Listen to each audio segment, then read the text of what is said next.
Está escrito no Evangelho segundo Lucas, capítulo 18, versículos 10 a 14, o seguinte: Ora, 2 homens subiram ao templo com o propósito de orar, um fariseu e o outro publicano. O fariseu, posto em pé, orava de si para si mesmo desta forma: Ó Deus, graças te dou porque não sou como os demais homens, roubadores, injustos e adúlteros, nem ainda como este publicano. Jejuo 2 vezes por semana e dou o dízimo de tudo quanto ganho. O publicano, por sua vez, estando em pé, longe, não ousava nem ainda levantar os olhos ao céu, mas batia no peito e dizia: Ó Deus, sê propício a mim, pecador. Digo-vos que este desceu justificado para a sua casa, e não aquele, porque todo o que se exalta será humilhado, mas o que se humilha será exaltado. Disse Jesus. Meu irmão, minha irmã, nós podemos pensar em graça e, ao mesmo tempo, considerar adequado ter o nosso coração dominado por orgulho e presunção. Alguma visão razoável da revelação bíblica, no que diz respeito a uma possível origem para o mal, mostra-nos que ela está ligada à presunção. Poeticamente, os profetas Ezequiel e Jeremias falaram sobre isso. Em suas profecias, nós temos referência a um ser próximo a Deus, cheio de beleza e glória, que pretendeu a grandeza e o lugar de Deus para si, e tornou-se, então, a mais vil e abjeta de todas as criaturas. Ainda que esta visão para os textos não goze de consenso, é inegável o indício. E nele o orgulho, a soberba, a presunção, revela-se a raiz da corrupção de onde brotam ramos que produzem todo tipo de males e maldades, todo tipo de pecado e ofensas contra a santidade de Deus. A natureza do orgulho é de ordem relacional. Ele se projeta em direção e sobre o outro. E é interessante que nós, seguidores de Cristo, sejamos tão mais atentos a fraquezas morais, vigiando-as e procurando puni-las, e tantas vezes cegos para o grande mal da presunção e do orgulho na alma humana. Sem contar que criamos um sistema religioso que alimenta a vaidade em lugar de coibi-la. Isso é fato.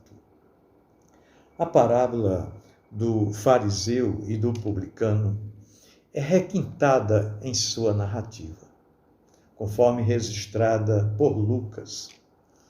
Em seu início, Jesus conta que o fariseu aparece primeiro que o publicano, mas ao terminar, é o publicano quem tem primazia.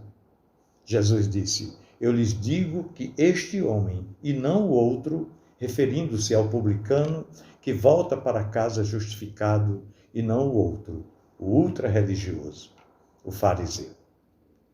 Os últimos serão os primeiros. Os humildes precederão os orgulhosos, os soberbos. O apóstolo Paulo, escrevendo à igreja em Corinto, e também na carta aos Efésios, concordou com o profeta Jeremias. Ele disse, Jeremias 9:23, que a pessoa alguma deve alimentar orgulho, nem se exaltar ou pretender ter crédito algum diante de Deus ou de seus semelhantes. E é exatamente esta a lição da parábola de Jesus, que deixa tudo muito claro. Ele disse: quem se exalta será humilhado, e quem se humilha será exaltado.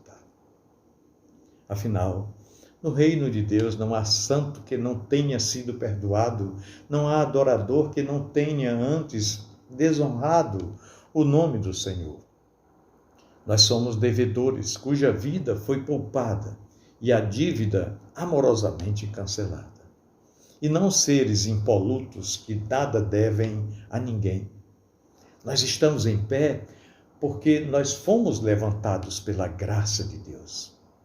Se nós julgamos os caídos, desprezamos a graça que um dia nos tirou da sarjeta, porque nós somos pecadores perdoados.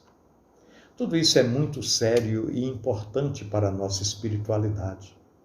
Mas devido à nossa insensatez, nós corremos o sério risco de agir sem misericórdia e amor para com os que julgamos ofensores da santidade de Deus, como se não tivéssemos nada a ver com o pecado. Nós somos pecadores e temos tudo a ver com fraquezas e pecados.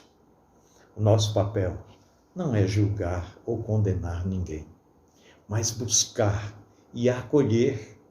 Nós somos parte do ministério de Cristo, cujo fim é buscar a ovelha que se perdeu, é acolher de forma calorosa e festiva o filho que desonrou o pai e desperdiçou a herança. Olha, nós somos seguidores do Mestre que um dia disse aos justos de plantão: quem não tiver pecados, seja o primeiro a atirar a primeira pedra. E que somente disse: vá e não peques mais, depois de haver amado, acolhido e perdoado aquela mulher que foi flagrada em adultério. Olha, nós temos tanto a compreender sobre o Evangelho de Jesus. E um bom começo seria a escolha persistente pela humildade. Ela nos livrará de muitos enganos e nos possibilitará muitos acertos na nossa vida. Pensemos nisso. No amor de Cristo. Amém.